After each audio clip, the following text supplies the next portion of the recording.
नमस्कार, मैं हूं आचार्य सरिता मिश्रा। मैं आज आपको बताने जा रही हूं किसी भी स्त्री के बालों की लंबाई और उसके बालों के स्ट्रक्चर को देखकर कैसे जाने उसके व्यक्तित्व और भविष्य के बारे में। जैसे कि सबसे पहले मैं आपको बताती हूं, जैसे जिन औरतों के बाल बॉय कट होते हैं या कहीं ना कहीं कंधे से ऊपर होते हैं यहाँ तक, अगर ऐसी कोई औरत है तो वो आपको ज़्यादातर स्पोर्ट में रुचि करने वाली या आपको इंडिपेंडेंट लेडी के रूप में मिलेगी। वो कहीं ना कहीं अपने आप को ऊंचे पद में दिखेगी।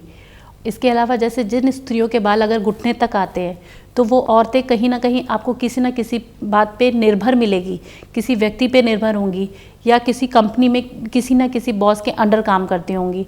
वो इंडिपेंडेंट नहीं मिलेंगे आपको। इसके अलावा अगर औरतों के बाल रूखे हैं और मोटे हैं तो ये औरतें कहीं ना कहीं आपको फाइनेंशियली पोजीशन में दिक्कत फेस करती हुई मिलेंगी।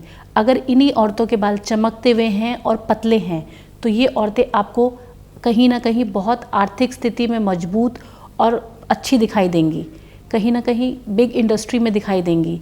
इसके अलावा अगर औरतों के बाल कर्ली हेयर मतलब कि जैसे कि घुंघराले बाल हैं तो ये औरतें ज़्यादातर आपको डिसीज़न में बहुत स्ट्रॉन्ग मिलेंगी। जैसे कि आपने देखा हो, मैं एग्जांपल के साथ आपको समझाती हूँ। जैसे कि आपने देखा हो कि जजमेंट को हमेशा जज को कर्ली हेयर वाली विग पहनाई जाती है। इसके पीछे का कारण ये है कि अगर कर्ली हेयर होते हैं तो उस इंसान के व्यक्तित्व में जजमेंट की पावर बहुत स्ट्रॉन्ग हो जाती है।